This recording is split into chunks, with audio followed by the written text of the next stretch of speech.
Welcome प्यारे बच्चों। आप सभी का स्वागत है अपनी एक और नई वीडियो। आज इस वीडियो में हम जो हमारा पाठ है लोकगीत, उसके अनुमान और कल्पना की प्रश्न और भाषा की बात के प्रश्नों को करने वाले हैं।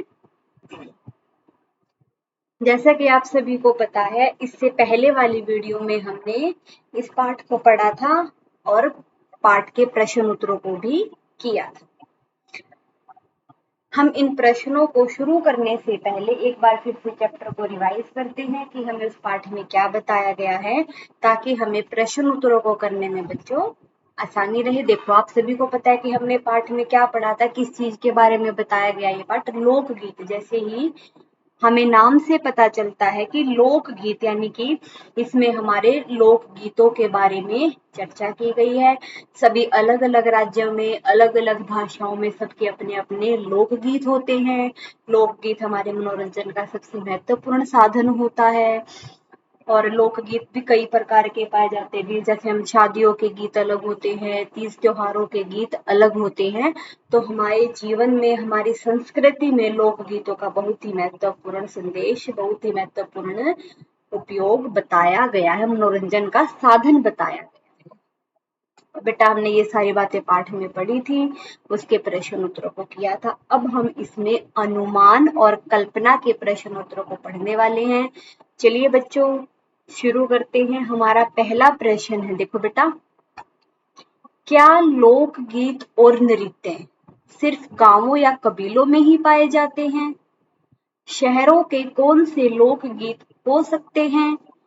इस पर विचार कर लिखो। देखो बच्चे, इसमें प्रश्न में हमें क्या कहा गया है, ये प्रश्न हमसे क्या पूछ रहा है कि क्या जो लोकगीत है यानी कि जो हमारे गीत है, और नृत्य है यानी कि नृत्य होता है बेटा नाचना, डांस को हम बोलते हैं, नृत्य सिर्फ गांवों और कबीलों में ही होते हैं क्या? जो नाच गाना है, जो ये गीत गाए जाते हैं, वो सिर्फ गांवों और कबीलों में ही गाए जाते हैं?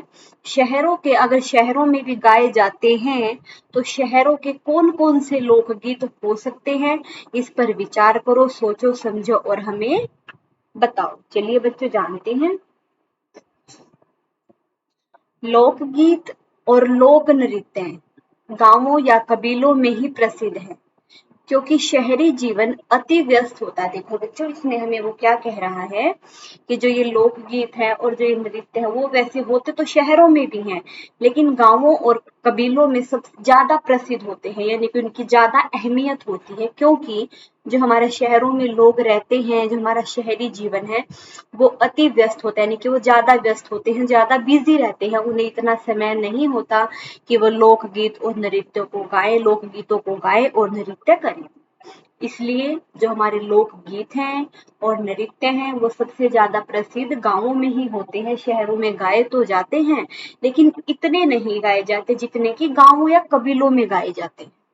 शहरों में जगह की भी कमी पाई जाती है, परंतु कुछ खास अवसरों जैसे कि विवाह, त्योहार, धार्मिक अनुष्ठान आदि, यहाँ पर भी लोग अपने अपने गांवों से लोक कलाकार और लोक नृत्यकों को बुलाते हैं। देखो बच्चों, शहर में बेटा छोटे छोटे घर होते, गाँव में तो बड़े बड़े खुले खुले घर होते हैं। लेकिन वो क्या कह रहे हैं कि शहरों में क्या है, जगह की कमी भी होती है, लेकिन फिर भी कुछ खास अवसरों पर, लेकिन हमेशा नहीं, लेकिन कुछ एक ऐसे खास अवसर होते हैं, जैसे कोई किसी की शादी है यानी कि विवाह है, कोई भी त्योहार है, या फिर भी कोई धार्मिक अनुष्ठान है, यानी किसी ने कीर्तन करवा रखा है, किसी ने जागरण करवा रखा है, तो ऐसे कोई भी अगर धार्मिक अनुष्ठान होता है आदि सभी पर जो गाँव शहर में रहने वाले लोग हैं, वो अपने गांवों से आदमियों को बुलाते हैं, लोक कलाकारों को बुलाते हैं और लोक नृत्यों को बुलाते हैं। तब तो भी वो क्या करते हैं, लोक गीतों को गाते हैं और लोक नृत्य करते हैं। ओके बेटा, देखो एक बार और, जो हमारे लोकगीत हैं और जो हमारे लोक नृत्य हैं, वो सबसे ज्यादा गांवों में या फिर कबीलों में ही प्रसिद्ध है। शहरों में गाए तो जाते हैं, लेकिन इतने नहीं गाए जाते जितने कि गांवों में गाए जाते हैं, कबीलों में गाए जाते हैं। शहरों में इनका गाना या फिर इनकी जो प्रसिद्धि है वो इतनी ज्यादा क्यों नहीं है? क्योंकि शहरों में जगह की भी कमी पाई जाती है, परंतु लेकिन कुछ खास अवसर ऐसे होते हैं बच्चों, कि जैसे हमारे किसी का विवाह हो गया, कोई ऐसा त्योहार हो गया, फिर कोई धार्मिक अनुष्ठान है, यानी कि जब धार्मिक अनुष्ठान कोई धर्म की चीज हो रही है, यानी कि कोई कीर्तन करवाता है, जागरण करवाता है, तो इन सभी चीजों पर, ऐसे ऐसे अवसरों पर जो वहाँ गाँव शहरों में रहने वाले लोग हैं, वो अपने अपने गांवों से लोक कलाकारों को, आदमियों को बुलाते हैं, तो लोकगीत गाते हैं और नृत्य करते हैं। ओके बेटा, ये था हमारा प्रश्न नंबर 1। चलो बेटा प्रश्न नंबर 2 पर चलते हैं, और हमारा प्रश्न नंबर 2 है, जीवन जहां इठला इठला कर लहराता है। जीवन जहां इठला इठला कर लहराता है, वहां भला आनंद के स्रोतों की कमी हो सकती है। उद्यान जीवन के ही यहाँ के अनंत संख्यक गाने प्रतीक हैं। क्या तुम इस बात से सहमत हो? विदेशिया नामक लोकगीत से कोई कैसे आनंद प्राप्त कर सकता है, और वे कौन लोग हो सकते हैं जो इसे गाते सुनते हैं? इसके बारे में जानकारी प्राप्त करके कक्षा में सबको बताओ। चलिए बच्चे, पहले तो हम प्रश्न को समझते हैं कि जो ये प्रश्न है वो हमें क्या कहना चाह रहा है, हमें क्या बताना चाह रहा है और हमसे क्या पूछ रहा है। जीवन जहां इठला इठला कर लहराता है, यानी कि जो हमारा जीवन है जहां पर इठला इठला कर का मतलब होता है बच्चों खुशी खुशी से लहराता है, यानी कि कभी इधर से खुशी और कभी उधर से खुशी, यानी कि जो ये हमारा जीवन है वो इठला इठला कर लहराता है, तो वहां भला आनंद के स्रोतों की जो कमी है वो कैसे हो सकती है। जो हमारे आनंद के स्रोत है वो उनकी कमी वहां पर कैसे पाई, यानी कि आनंद का मतलब होता है मजा लेना, जीवन का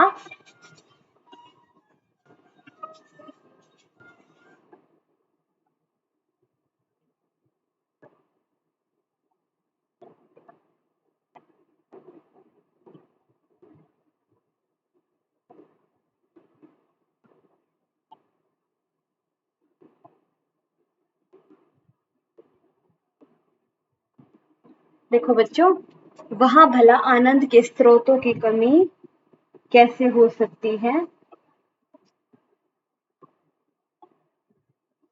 देखो, जहां जीवन हमारा इठला इठला कर लहराता है, एक मिनट सॉरी बच्चों, एक बार दोबारा शुरू करते हैं। जीवन जहां इठला इठला कर लहराता है, यानी कि जहां हमारा जीवन इठला इठला कर का मतलब है बच्चों मौज मस्ती करना। क्या है इठला कर का मतलब? मौज मस्ती करना, इतराना, मटक मटक कर चलना, नाच रखना करना, यानी कि जानबूझकर अनजान बनना, मौज मस्ती करना। ठीक है, इठलाकर का मतलब क्या होता है? मौज मस्ती करना। जहां हमारा जीवन इतनी मौज मस्ती करता है, एक दूसरे के साथ हंसी मजाक करता है, तो वहां भला यानी कि आनंद, यानी कि संतुष्टि, मजा आने के स्रोतों की कमी कैसे हो सकती है, यानी कि वहां हमें मजा आना बंद कैसे हो सकता है। उद्यान जीवन के ही वहां के अनंत संख्यक गाने प्रतीक, यानी कि जो हमारे जो अनंतम संख्यम, यानी कि अनंत का क्या मतलब होता है बेटा? जिसको हम गिन ना सके, अनकाउंटेबल को हम क्या बोलते हैं? अनंतक संख्यक, यानी कि बिना गिने हम गिन नहीं सकते, इतनी ज्यादा संख्याओं में, इतने ज्यादा में हमारे जो गाने हैं वो अलग अलग तरह के प्रतीक हैं। क्या तुम इस बात से सहमत हो? क्या तुम इस बात से सही हो? क्या तुम कह सकते हो कि ये बात सही है? विदेशिया, यानी कि जो विदेशिया का मतलब है दूसरे देशों के गीत, यानी कि विदेशों के गीत नामक लोकगीत से कोई कैसे आनंद प्राप्त कर सकता है, यानी कि जो विदेशों के गीत हैं, विदेशों के जो गाने हैं, गीत हैं, उनसे हमें आनंद प्राप्त कैसे हो सकता है, और कौन लोग वे हो सकते हैं, और ऐसे वे कौन से लोग हैं कि जो इन गानों को सुनते होंगे और जिन्हें आनंद मिलता होगा। इसके बारे में जानकारी प्राप्त करो और कक्षा में सबको बताओ। चलिए बच्चों जानते हैं। हाँ, मैं इस बात से सहमत हूँ, यानी कि जो ऊपर बात है कि जो हमारा जीवन इठला इठला कर लहराता है, भला आनंद के स्रोतों की कमी कैसे हो सकती, क्या इस बात से सहमत है? तो हाँ, मैं इस बात से सहमत हूँ। लोकगीत गांवों की उन्मुक्त जीवनचर्या के ही प्रतीक है। जो हमारे लोकगीत हैं, जो हमारी जो दिन जीवनचर्या है, जो हमारे जीवन की चर्चा है, उनसे भी जुड़े हुए हमारे क्या है बच्चों? लोकगीत हैं। विदेशिया नामक लोकगीत से सहज ही आनंद प्राप्त किया जा सकता है। जो विदेशिया जो नामक गीत होते हैं उनसे सहज यानी कि बहुत ही सरल तरीके से, बहुत ही सहजता से आनंद प्राप्त यानी कि कम आनंद प्राप्त किया जा सकता है। इसमें रसिक प्रेमी प्रेमिकाओं और परदेशी प्रिय की बात रहती है। उसमें क्या होता है, तो प्रेमी प्रेमिकाओं के गाने होते हैं या फिर परदेशी प्रिय यानी कि दूसरे देशों के प्रिय की ही बात रहती है। उसमें अपने देश की तो कोई बातें होती ही नहीं। इसमें करुणा और वीर्य रस प्रभावित होते, इसमें करुणा का और वीर्य रस प्रभावित होते हैं। ये गीत सीधे हृदय को छूते हैं यानी कि दिल को छूते हैं और सुनने वालों को विशेष आनंद की अनुभूति प्राप्त करते हैं। भोजपुरी भाषाई क्षेत्र में इन्हें खूब गाया जाता है, यानी कि जो भोजपुरी भाषा क्षेत्र है वहां पर इन्हें खूब गाया जाता है और सुना भी जाता है। ठीक है बच्चों, ये था हमारा प्रश्न नंबर 2 और इसी के साथ हमारे अनुमान और कल्पना के प्रश्न समाप्त होते हैं। अब हम चलते हैं भाषा की बात के प्रश्नों पर और भाषा की बात के प्रश्नों में हमारा पहला प्रश्न है, लोक शब्द में कुछ जोड़कर इतने शब्द तुम्हें सूझे उनकी सूची बनाओ। यानी कि लोक में हम क्या, जैसे कि लोक भाषा, लोक गीत, लोक संगीत, यानी कि जिस लोक के साथ हम कोई भी शब्द जोड़कर जो भी आपको समझ में आए, जितने भी शब्द आपको सूझे उन शब्दों को ध्यान से देखो और समझो और उनमें अर्थ की दृष्टि से क्या समानता, यानी कि जैसे कि लोक के साथ हम कोई दूसरा शब्द जोड़ देंगे तो उसका मतलब बदल जाएगा, लोक के साथ कोई और शब्द जोड़ देंगे उसका मतलब बदल जाएगा। तो वो कह रहा है कि आप लोक के साथ जो भी शब्द जोड़कर उससे कोई भी शब्द बनाते हैं तो आप उनके अर्थ को समझो और उनमें समानता बताओ कि इस अर्थ में और इस अर्थ में क्या फर्क है। इन शब्दों से वाक्य भी बनाओ, जैसे कि लोक कला, ऐसे ही हमें बहुत सारे शब्द जितने भी आप सोच सकते हैं उतने सारे शब्दों को सोचो और उनसे वाक्य बनाओ। देखो बच्चों, लोकप्रिय, लोक तो है ही, सभी में जोड़ना है हमें, लेकिन प्रिय का मतलब क्या है, जो हमें चीज प्रिय है, जो चीज हमें पसंद है, लोकप्रिय। मुंबई सिनेमा जगत से जुड़ी हस्तियों के लिए लोकप्रिय, यानी कि जो मुंबई है, जो सिनेमा जगत यानी कि जो फिल्मी स्टार्स हैं उनसे जुड़ी हुई हस्ती, यानी कि जो सारे भी स्टार्स है, फिल्मों में काम करने वाले लोग हैं, वो सारे कहाँ रहते हैं, मुंबई में रहते हैं। तो मुंबई इसलिए लोकप्रिय है, इसलिए प्रसिद्ध है क्योंकि वहां पे सिनेमा जगत से जुड़ी हस्तियां रहती हैं। अगला है बच्चों लोकमंच। क्या है, लोक मंच, यानी कि लोक मंच कलाकारों को अपनी कला दिखाने के लिए उपयुक्त माध्यम है। मंच का मतलब होता है स्टेज को हम मंच बोलते हैं। किसको मंच बोलते हैं, स्टेज, यानी कि जो हमारे लोक मंच है वो कलाकारों को अपनी कला दिखाने के लिए उपयुक्त माध्यम। यानी कि देखो देखो बच्चों, अब हम स्कूल में भी जाते हैं या फिर हम कहीं और जाते हैं, जिसे भी कोई अपनी बात कहनी होती है, जैसे हमारे प्रिंसिपल है, हमें सुबह कुछ बात बताते तो वो कहाँ जाकर हमें लेक्चर देंगे, स्टेज पर। क्लास में भी हमें टीचर बताती है तो लेक्चर स्टैंड पे हमें कुछ पढ़ाएगी। ऐसे ही हम कहीं बाहर जाते हैं, कोई भी नेता आते हैं, कुछ भी आते हैं, अगर वो हमें अपनी बात कहते हैं, हमें अपनी बात सुनाते हैं तो वो कहाँ पर खड़े होकर सुनाते हैं, स्टेज पर, यानी कि मंच पर। तो इसमें कहा गया है कि जो लोक मंच है वो कलाकार, यानी कि जो कलाकार यानी कि जो गाने बजाने वाले हैं, जिसके अंदर जो भी कला है वो अपनी कलाकारों को अपनी कला को दिखाएगा। अगर गाने वाला है तो अपने गानों को दिखाने के लिए, नाचने वाला है तो वो अपने डांस को दिखाने के लिए, कुछ सुनाने वाला है तो अपने कुछ चीज को सुनाने के लिए, यानी कि अपनी कला को दिखाने के लिए वो उनका एक क्या है, माध्यम है। आगे है बच्चों लोकवाग। लोकवाग है यानी कि उसकी जो महत्ता है, यानी कि जो इसकी इम्पोर्टेंस है वो अब क्या हो गई है, कम हो गई है, यानी कि लोकवागों की जो जरूरत है अब कम हो गई है। आगे है लोक हित। नेताओं को लोक हित को ध्यान में रखकर योजनाएं बनानी चाहिए। हित का मतलब होता है बच्चों उसके पक्ष में, हित का मतलब क्या होता है, पक्ष में, यानी कि नेताओं को लोक हितों को, यानी कि जो उनके पक्ष की बात होती है उनको ध्यान में रखकर ये योजना बनानी चाहिए। उसके बाद है बच्चों लोकतंत्र। भाषा के अलावा भी कई अन्य देशों में लोकतंत्र है, यानी कि भारत के अलावा हम जैसे कि लोकतंत्र है, राज्यसभा है, लोकसभा है, राज्य तंत्र है, तो ये हमारे बच्चों होते हैं। आगे आप जैसे बड़े होते जाओगे ना तो पॉलिटिकल साइंस में पढ़ने को मिलेगा। जो लोकतंत्र वो भारत में है, तो उसने कहा है कि भारत के अलावा भी कई और देशों में लोकतंत्र है। ऐसे ही बच्चों देखो हमने ऊपर पढ़ा था लोक से, और हमें क्या बताया गया था, लोक कला। अब जैसे कि हमने पाठ में पढ़ा था लोक गीत, लोक नृत्य, लोक संगीत, तो हम ऐसे लोक से क्या कर सकते हैं, बहुत सारी शब्द बनाकर उनसे वाक्य बना सकते हैं।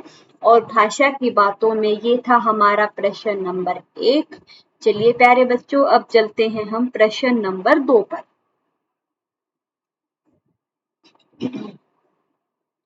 बारहमासा। अब देखो सबसे पहले हम बारहमासा का मतलब समझते हैं। बारह, बारह का मतलब तो सबको पता है ना, 12 यानी कि 12। मास का मतलब होता है महीना, मासा का मतलब क्या होता है, महीना यानी कि मंथ। 12 मंथ यानी कि जो 12 के 12 महीने होते हैं गीत में, यानी कि 12 मासा गीत होते हैं जो हमें हर समय में गा सकते हैं। वो हम सर्दी में भी गा सकते हैं, गर्मी में भी गा सकते हैं, बारिश के मौसम में भी गा सकते हैं, विवाह में भी गा सकते हैं। तो 12 मासा गीत वो होते हैं बेटा जिनको हम कभी भी 12 के 12 मास में, 12 के 12 महीनों में कभी भी गा सकते हैं।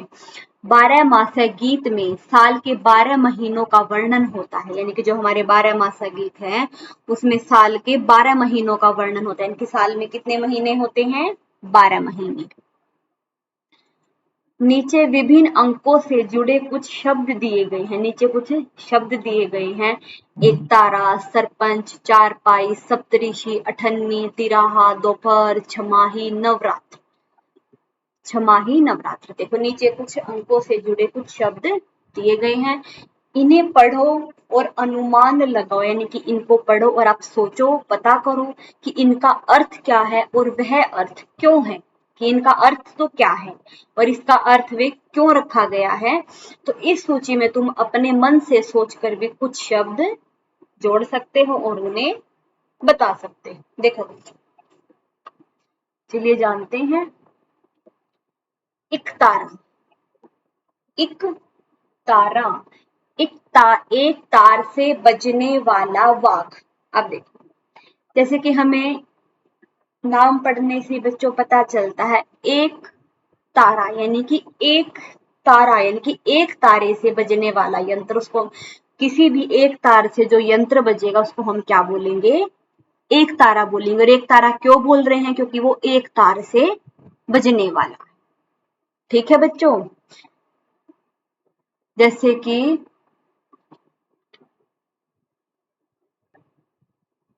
देखो बच्चों, अब यहाँ पे आप दूसरे बॉक्स में चलेंगे ना तो यहाँ पे भी एक तारा लिखा हुआ है, तो यहाँ पे एक तारा नहीं, यहाँ पे क्या आएगा, सरपंच आएगा। क्या आएगा, सरपंच। तो सरपंच क्या होता है, सरपंच का मतलब होता है पंचों का प्रमुख। अब जैसे कि जो बच्चे गाँव में हैं, जो बच्चे गाँव से, उनको पता है ना गाँव में सरपंच होता है ना। तो जो हमारे गांवों के लोग हैं, जो हमारा पंच है, जो हमारी एकता है, उन सभी का जो प्रमुख होता है, उन सभी का जो हेड होता है, उसको हम क्या बोलते हैं, सरपंच बोलते हैं। आगे है चार पाई। चार का मतलब तो सभी को पता है बेटा, जो चार मैथ वाला चार होता है, 4 को हम क्या बोलते हैं, चार। और पाई का मतलब होता है पैर, चार पाई। तो चार पैरों वाली, जो चार पाई हमें किसको बोलते हैं, जिसके चार पैर होते हैं ना, चार पैरों वाली कौन होती है, चार पाई। और इसका चार पाई नाम इसलिए रखा गया क्योंकि इसके चार पैर होते हैं। ठीक है बच्चों, आगे है हमारा सप्तऋषि। सप्त, जैसे कि आपको सप्त से पता चलता है, संस्कृत में भी आपने पढ़ा होगा। सप्तऋषि, इसका मतलब, सप्त का मतलब होता है 7, और ऋषि का मतलब तो सभी को पता है, जो हमारे ऋषि मुनि होते हैं। तो 7 ऋषियों का समूह, तो 7 जो ऋषियों का समूह, उसको हम क्या बोलेंगे, सप्तऋषि। क्या बोलेंगे हम उसे, सप्तऋषि। ओके बेटा, चलिए आगे।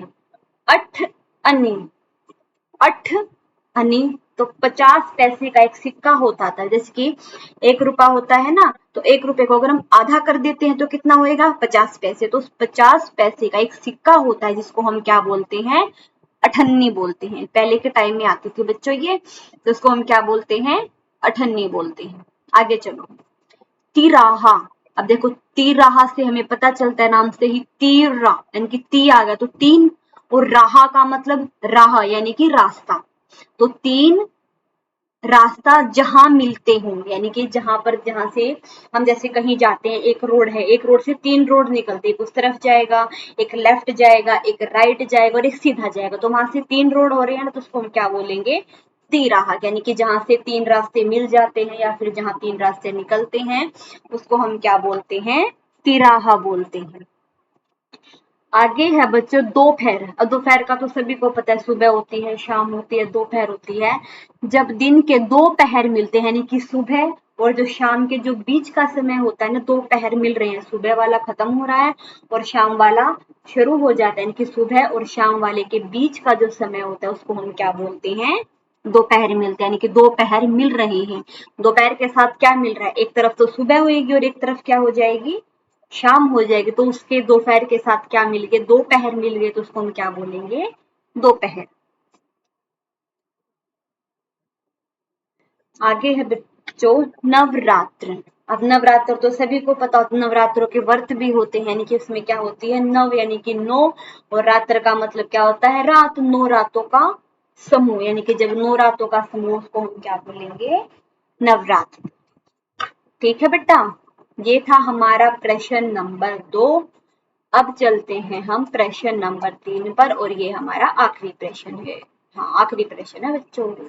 देखो, को, में, से, ये आपको दिख रहे हैं ना बच्चों, को, में, से आदि वाक्य में संज्ञा का दूसरे शब्द के साथ संबंध दर्शाते हैं। यानी कि जो ये शब्द है बेटा, वो किसी भी वाक्य में संज्ञा का दूसरे शब्द के साथ, यानी कि इन 2 शब्दों को किसी भी हम 2 संख्याओं को जोड़ देते हैं, 2 शब्दों को जोड़ देते हैं इनके साथ। तो ये क्या करते हैं, जहां पर भी ये लगते हैं ना, वो किसी 2 शब्दों के उनके बीच में उनका संबंध बताते हैं। जैसे कि पिछले पाठ, झांसी की रानी, अब की था, झांसी अलग है और रानी अलग है, तो वो झांसी की रानी, अब वो झांसी की रानी एक बन गई ना, वो की वजह से क्या हो गया, की लगाने से क्या हो गया, झांसी तो अलग था, रानी तो कोई भी हो सकती है, झांसी एक शहर का नाम था। तो झांसी की रानी, तो की लगाने से क्या हो गया, इन 2 शब्दों में संबंध बन गया कि वो कहाँ की रानी है, झांसी की रानी। में तुमने का के बारे में जाना, यानी कि की के बारे में जान लिया है। नीचे मंजरी जोशी की पुस्तक, यानी कि जो मंजरी जोशी है बच्चों की पुस्तक, भारतीय संगीत की परंपरा, यानी कि मंजरी जोशी कौन है, वो हमारी लेखक है, और उसकी पुस्तक का नाम है भारतीय संगीत की परंपरा। भारतीय संगीत की परंपरा से भारत के एक लोक वाद्य का वर्णन दिया गया है, यानी कि जो हमारा लोक वाद्य उसके बारे में बताया गया है। इसे पढ़ो और रिक्त स्थानों में उचित शब्द लिखो। देखो बच्चों, ये किसने लिखा है, मंजरी जोशी ने, और किसकी पुस्तक में से है ये, भारतीय संगीत की परंपरा। इसमें से हमें एक ये पहरा दिया गया और उसमें कुछ रिक्त स्थान है, इनको हमें क्या करना है, भरना है। तुरही भारत के कई प्रांतों में प्रचलित है, यानी कि तुरही है बेटा, जो भारत के जो कई प्रांत हैं उनमें प्रसिद्ध है, उनमें फेमस है, प्रचलित है। यह दिखने में क्या आ जाएगा, यहाँ पे दिखने में अंग्रेजी के एस या सी अक्षर की तरह होती है। देखो बच्चों, यह दिखने में जो अंग्रेजी का अक्षर होता है ना, एस या फिर सी, जो एस और सी अक्षर होता है ना, उसकी शेप जैसे दिखाई देती है। ठीक है, भारत के विभिन्न प्रांतों में, यानी कि यहाँ पर क्या आ जाएगा बच्चों, के आ जाएगा। भारत के विभिन्न प्रांतों में, यानी कि भारत के अलग अलग प्रांतों में पीतल या फिर कांसे से बना, क्या आ जाएगा यहाँ पे, से, पीतल या फिर कांसे से बना यह वाग अलग अलग नामों से जाना जाता है, अलग अलग नामों से जाना जाता है। यानी कि जो बच्चों देखो, भारत के ये अलग अलग प्रांतों में जो या तो फिर पीतल के बने होते हैं या फिर कांसे के बने होते हैं, किसी एक मेटल का नाम है बच्चे, पीतल के और कांसे के बर्तन भी होते हैं। आपने अपने घरों में देखा भी होगा, किसी के घर में पाए होंगे, पीतल की थाली होती है, और कांसे की लोटा होता है, कटोरी भी होती है, गिलास भी होते हैं, जो येलो येलो कलर के सोने जैसे दिखाई देते हैं। तो कैसे होते हैं? पीतल के या फिर कांसे के। जो हमारा वाघ यंत्र है, जो हमारा वाघ है, वो फिर या पीतल या फिर कांसे से अलग अलग नामों से जाना जाता है। आगे है बच्चों, धातु की नली को घुमाकर, यानी कि जो धातु, उसके ऊपर एक नली लगी होती है, एक पाइप सी लगी होती है, नली को घुमाकर एस का आकार इस तरह दिया जाता है, यानी कि जो एस के आकार जैसा दिया जाता है, एस के आकार जैसा बताया जाता है। उसका एक सिरा संकरा रहे और दूसरा सिरा घंटी नुमा चौड़ा रहे। जो एक सिरा है वो तो बिल्कुल पतला सा होता है, और जो बच्चे उसका दूसरा सिरा है वो घंटी की, जैसे कि मंदिर की घंटी होती है ना, उसकी तरह चौड़ा चौड़ा सा दिखाई देता है। फूंक मारने पर, यहाँ पे क्या आ जाएगा? पर। फूंक मारने पर एक छोटी नली अलग से जोड़ी जाती है, यानी कि उसमें फूंक मारकर उसके ऊपर एक जो छोटी नली है उसको हम क्या करते हैं? अलग से जोड़ देते हैं। राजस्थान में इसे बुर्ग कहते हैं, यानी कि राजस्थान में उसको क्या कहते हैं? बुर्ग कहते हैं। उत्तर प्रदेश में यह तुरी, मध्य प्रदेश में और गुजरात में रणसिंघा और हिमाचल प्रदेश में नरसिंघा के नाम से जानी जाती है। देखो बच्चों, राजस्थान में तो इसे क्या कहते हैं? बुर्ग कहते हैं, और उत्तर प्रदेश में इसे तुरी कहते हैं, और मध्य प्रदेश और गुजरात में इसे रणसिंघा कहते हैं, और हिमाचल प्रदेश में नरसिंघा। मध्य प्रदेश और गुजरात में तो रणसिंघा और हिमाचल प्रदेश में नरसिंघा के नाम से जानी जाती है, यानी कि अलग अलग राज्यों में इनके अलग अलग नाम भी पाए जाते हैं। राजस्थान और गुजरात में इसे काकड़ सिंघी भी कहते हैं। राजस्थान में तो और क्या कहते हैं? बुर्ग कहते हैं, और गुजरात में रणसिंघी कहते हैं, लेकिन इनके अलावा राजस्थान और गुजरात में इसे काकड़ सिंघी भी कहते हैं।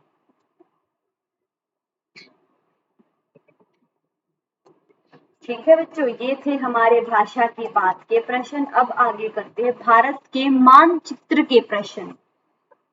भारत के नक्शे में, यानी कि जो भारत का बेटा मैप होता है, नक्शा होता है, पाठ में चर्चित राज्यों के लोकगीत और नृत्य को दिखाओ, यानी कि किस राज्य में कौन सा लोकगीत और नृत्य प्रसिद्ध है, उन सभी के बारे में हमें बताना है। चलिए बच्चों जानते हैं। सबसे पहले आता है हमारा बुंदेलखंड। बुंदेलखंड का सबसे लोकप्रिय गीत कौन सा है? आल्हा। कौन सा? आल्हा। और इसमें नृत्य कौन सा है? मोनिया नृत्य। कौन सा नृत्य है? मोनिया नृत्य। अब देखो, राज्य कौन सा है? बिहार। अब आगे कौन सा राज्य आ जाता है बच्चों? बिहार। बिहार का लोकगीत कौन सा है?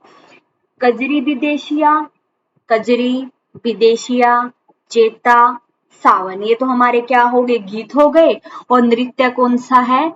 जट जटिन। कौन सा है? जट जटिन। ये थे हमारे बिहार के। अब आगे है पंजाब। पंजाब का गीत कौन सा है? माहिया। कौन से गीत गाए जाते हैं? माहिया। और नृत्य क्या है? झूमर गिच्छा। कौन सा नृत्य है? झूमर गिच्छा। ये था बेटा पंजाब का। आगे आता है हमारा गुजरात। गुजरात के लोकगीत हैं। लोकगीत तो देखो बच्चों हमें बताया नहीं गया। आगे इसका नृत्य बताया गया है गरबा। आगे क्या बताया गया है? गरबा। अब आते हैं हमारे पहाड़ी इलाके। पहाड़ी इलाकों के गीत कौन से हैं? पहाड़ी गीत। और नृत्य कौन सा है इनका? समूह गीत, समूह नृत्य। कौन सा है? समूह नृत्य। आगे आता है बच्चों बंगाल। बंगाल में गीत हैं बाउल और बतियाली। कौन से गीत होते हैं? बाउल और बतियाली। और नृत्य है बेटा छाऊ। कौन सा नृत्य है? छाऊ। आगे आता है हमारा उत्तर प्रदेश। उत्तर प्रदेश के गीत तो है बेटा चेता, कजरी, बारहमासा। और इसका नृत्य है चरकुला। कौन सा नृत्य है? चरकुला। ठीक है बच्चों, यहीं पे इसी के साथ हमारा ये पाठ समाप्त होता है। अगली वीडियो में हम अगले पाठ को करने वाले हैं। इस वीडियो के लिए इतना ही। ठीक है प्यारे बच्चों, अगली वीडियो में मिलते हैं। धन्यवाद। आपका दिन मंगलमय।